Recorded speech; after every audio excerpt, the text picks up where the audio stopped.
And thank you so much for joining me today for my presentation on Yellowknife in the Northwest Territories of Canada.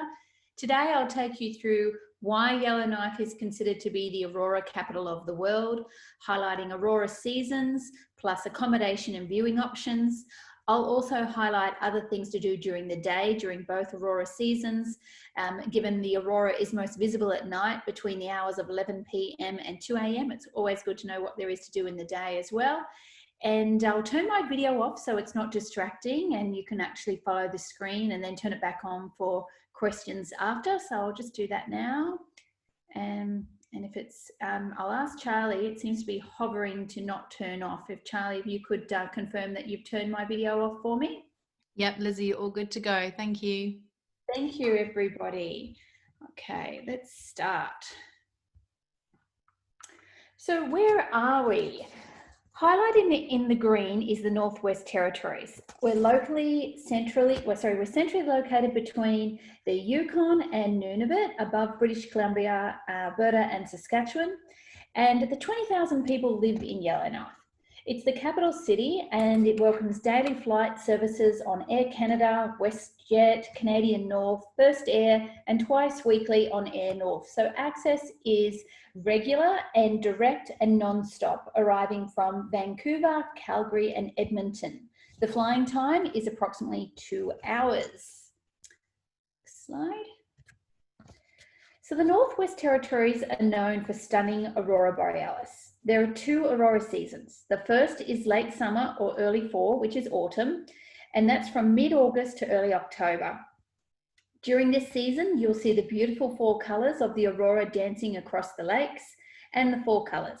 The second season is winter, and this is the longer season to see the lights, and that runs from December to early April.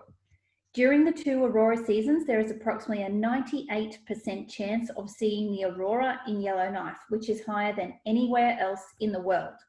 For winter months, January to April, the strongest viewing period is those months between January and April, because most of the snowfall has fallen by late December.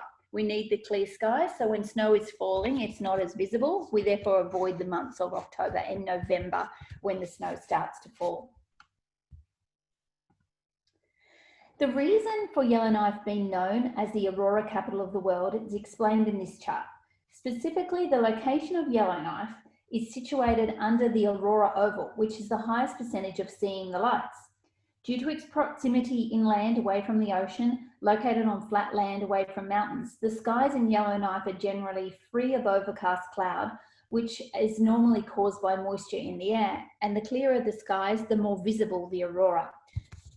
That would be the difference between a lot of other aurora viewing locations in Canada and Yellowknife. It is flat and there are no mountain ranges, allowing for wide open aurora viewing. Oh, I'm sorry, I skipped a slide there. The Northwest Territories are separated by 5 regions. Today, my focus is on the region of North Slave, home to Yellowknife.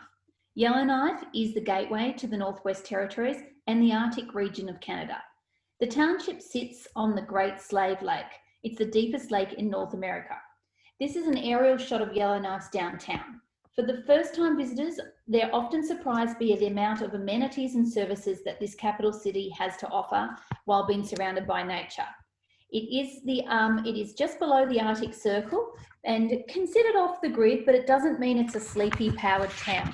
Yellowknife has running water, electricity, heating, police, local government, shops, museum, great restaurants, pubs, everything that you could want and need amenities-wise the city has.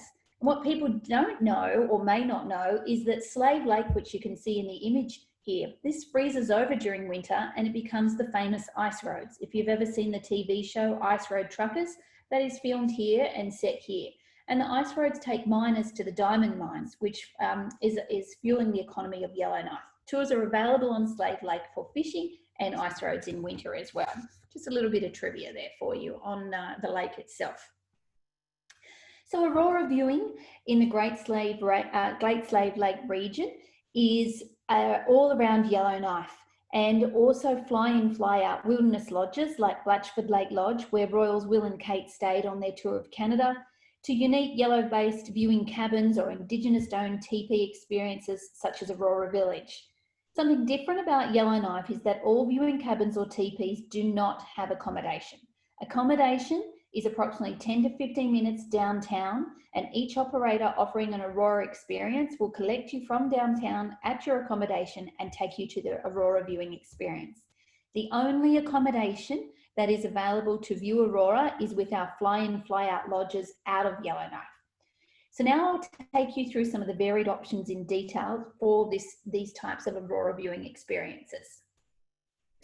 Starting with Aurora Village. This is the most popular Aurora viewing location in Yellowknife. It's Aboriginally owned and managed. The setting is 21 teepees across acres of hilltop views and surrounded by a pristine private lake. Each teepee is heated for guests to relax and wait for the Aurora to appear. Standard teepees stock hot beverages, tables and chairs to relax. A new popular experience that will be sold for winter and summer fall Aurora, which many Australians are already booking, is the VI teepee package. Now this provides a private teepee experience for the duration of your Aurora viewing tour, which is generally 4 hours, and this includes a 3-course meal in the comfort of a private teepee where the chef brings the meals to you. On the grounds of Aurora Village, there's also 360-degree outdoor heated swivel chairs to view and watch the Aurora, a gift shop of Aboriginal arts, jewellery and clothing, and also a dining hall for guests who choose to have dinner prior to watching the Aurora, which is fully licensed. Now, Aurora Village also rent out winter clothing, which I'll get to later in my presentation, and they have the winter clothing readily available for you in your hotel before they pick you up, so you can have all the winter clothing prepared and worn on their coach to go out to the facility. This location is also a one-stop shop for activities. In winter, they offer dog sledding, ice fishing, snowmobiling, and or in summer, they offer boat tours on Slave Lake, wildlife tours and hiking tours. And in both seasons, they offer a Yellowknife city tour, which is what I highly recommend you do as a starting point to get to know the town of Yellowknife and all it has to offer. The next slide here is a bucket list tours cabin. This is for smaller group tours with a personal or intimate approach. BUCKETLIST Tours cabin is 15 minutes from the town of Yellowknife, and they operate a downtown pickup and drop off. The experience includes local hot bannock and fish chowder, teas and coffees, and guests are also welcome to bring their own choice of alcoholic beverage to celebrate watching the Aurora under the stars. Now, this cabin also offers fun, unique props such as dress-ups of Northern Indigenous clothing to enjoy the setting and the cabin surrounds. And people can book out the cabin with a minimum of 14 people, and the maximum amount of guests in this small group cabin is 24. Now, this facility does not rent out winter clothing, but they do work with other operators such as My Backyard Tours, who rent out the clothing and have that arranged for you to your hotel room. So if you're booking this one through your preferred Australian tour operator or New Zealand operator, please make sure you book the clothing separately. Right, next slide here. This is a new lodge. This is 7th Aurora Lodge. Well, I should say it's new product, actually. New product brought to the market by a receptive operator called John View that works very closely with many Australian and New Zealand-based wholesalers. And they're owned and operated by CSP Transportation. And they pick you up from your downtown hotel. They have clothing rental included and take you 30 minutes out of Yellowknife to this property. This property is renowned to be a premium viewing location, as the lodge is renowned to be luxury with its facilities inside. They also serve winter hot snacks, and the experience is around 4 hours, picking up and dropping off door to door. They do extend also for those who wanting to stay longer out to see the Aurora. Next slide. This image here, this is Aurora Island Lodge. It's operated by Yellowknife Outdoor Adventures and sold through the majority of New Zealand and Australian-based operators as product now through Discover Holidays. This lodge is more of a fishing facility with the bonus of aurora viewing. I consider it to be more rustic than the other lodges, and I feel that your clients should be aware of this so they understand the experience when they get there. It's a lead-in product, so it would probably be one of the most affordable in terms of aurora viewing locations out of Yellowknife. It's very comfortable, they serve nice cuisine, and they will include winter clothing as well. And to access this remote location, because it is on Slave Lake, in summer, they'll take you by a boat out to the viewing facility. And in winter, they take you on a ice mobile, like a van that has sort of ice tires on it. And you actually go on the ice road. So it is a bit of an ice road trucker experience to get out there. But just to reiterate, it is basic in terms of facilities, but very affordable as a lead-in product. This new product here has just been brought to market by NORTHSTAR Adventures, and it's only for very small FIT groups. And it is indigenously owned by NORTHSTAR Adventures. They're providing a traditional TEEPEE experience in a private setting. It's set up as a single TEEPEE and a trapper's tent to watch the aurora. And inside they have a real fire burning, and they tell stories of their history and the culture, and serving local Indigenous cuisine. They pick you up from downtown, and they also include winter clothing rental as well. This is a great experience for those that want to avoid crowds and just want a bit of an intimate type experience, and like to learn about Indigenous culture. Moving on now to my fly-in, fly-out lodges. So you still have Yellowknife as the base, but now you're taking a charter flight out to remote wilderness to watch the aurora.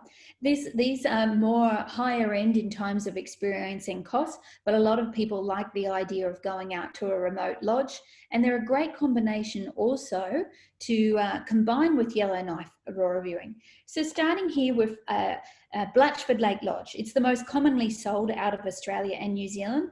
As mentioned, it's where Will and Kate stayed during their royal tour of Canada.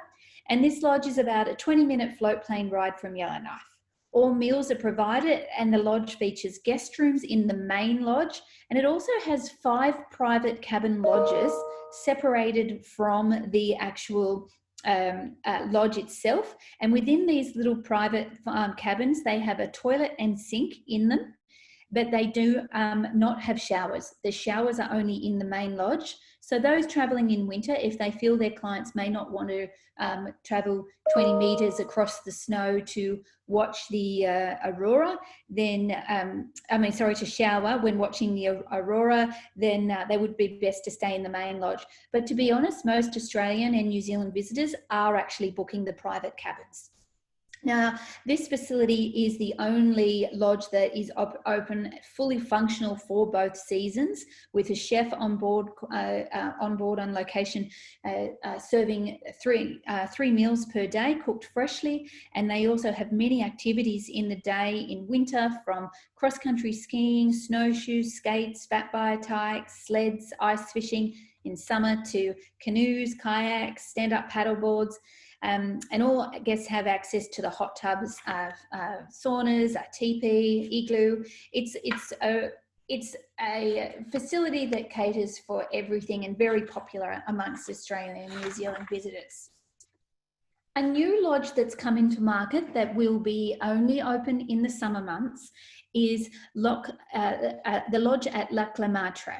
Now, it's located in the centre of this lake and accessible only by a float plane as well. It's primarily a fishing lodge, but their location provides for some of the best aurora viewing in the entire Northwest Territories, which the owners decided to open for with specific aurora viewing months. During the day, this lodge offers guests fishing, hiking, wildlife tours on their private setting. With the wildlife tours, they take you in the fishing boats along the estuaries, and it's commonly spotted of bears, wolves, moose and deer, which are quite remote to see, which is rare to see, I should say, but because of their remote setting, nature is often out to play. What is unique about this property is all the lodge rooms, which you can see are cabin styles, they actually are the only one that have full bathrooms. So you will have shower, toilet and sink in this facility in the cabins, and all meals are prepared by a chef serving breakfast, lunch and dinner. So it's a great new Aurora viewing product, but as mentioned, do tell your guests it is primarily a fishing lodge, and due to their location and wildlife surroundings, they're hoping for unique Aurora experiences. This lodge here is called Yellow Dog Lodge. It is also a wilderness experience. I'd consider this one to be more rustic, and it is fly in, fly out. They have a main lodge and they also have cabins. In the cabins, they have flush toilets and a sink, yet you do need to go to the main lodge like BLACHFORD for showering. They also have an executive cabin that can sleep 6, and this has a private shower, bath and sink and flush toilet in the cabin. And it's really unique, this place, because it also has, in the summer months and fall, a floating tent stay on the lake to watch the aurora. They have bedding, heating, and all in this facility, chemical toilets, but then showers are in the main lodge. So if someone wanted to stay out on a barge and watch the aurora under the skies, glamping, this is a great opportunity to experience that at Yellow Dog Lodge. My final lodge for the fly-in, fly-outs is a rustic wilderness lodge. It's called Peterson's Point Lodge. This property is located amongst pockets of boreal forests and scattered clusters of spruce pine. The landscape is surrounded by lakes, wetlands, bedrock and cliffs, drawing in photographers from around the world to capture nature and the aurora. The facility is basic given its remote off-the-grid location, yet the service and cuisine is renowned to be exceptional. What I do really stress that it's important that you understand for your clients here, looking at these lodges, because it is off the grid and they do not have a lot of the facilities relying on solar, etc. Their toilets are out in the veranda, like an outpost really for the washrooms, and the showers are in the main lodge. So these little cabins do not have toilets in them at all. Therefore, your guests must be really willing to be remote and soak up the remote atmosphere, and they're there for the aurora or wildlife. Or if you have really clients interested in photography, this is the lodge to go to. So that's a wrap of my fly-in, fly-out lodges. Now I'll take you through the accommodation that can be aligned with downtown Yellowknife Aurora viewing cabins, teepees and stations that I went through at the start of my proposal, given you cannot stay at the facilities that I mentioned. So all these properties, these hotels that I'll take you through, are located downtown, and Yellowknife is very flat, easy walking distance, as you can see. I mean, easy to walk around and to walk downtown from the majority of all the properties. So I'll take you through. The Explorer Hotel is by far the most superior and well-renowned hotel in downtown Yellowknife. They have newly renovated floors and also a signature Aurora suite for those who want to splurge. The property also has a fantastic on-site restaurant, and I personally believe some of the best cuisine in town. So this is your superior property and your higher end property downtown for guests that like a little bit more of the luxuries. Chateau Nova is one of the newest hotels in Yellowknife. This also is a 3 to 4 star property, and it offers in-room dining, an on-site restaurant, lounge, and it's an easy walk to the downtown Yellowknife district. This property here is the Capital Suites. It's a great option for families with apartment styles suites available. I personally stayed there myself in a 2-bedroom, as I had my family with me when I was in Yellowknife, and I thought it was a fantastic, very modern, very clean, and really easy access to downtown. They did not have a restaurant, but they did have a gift shop that sells heat up items should you wish to bring food into the rooms. And all the clothing, all the viewing locations will drop your winter clothing to these properties and have it there ready for you to go out aurora viewing when they pick you up. This final property that I'm taking you through in Yellowknife is your lead-in property. This would be the most affordable property. This is the Days Inn and Suite.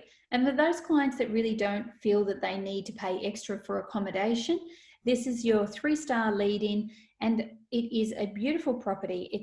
When I did a site inspection, I was amazed at the size of the hotel rooms. Very, very large hotel rooms, studios and suites. So families can also fit very, very comfortably with their space in this property, which is your lead-in property for Yellowknife.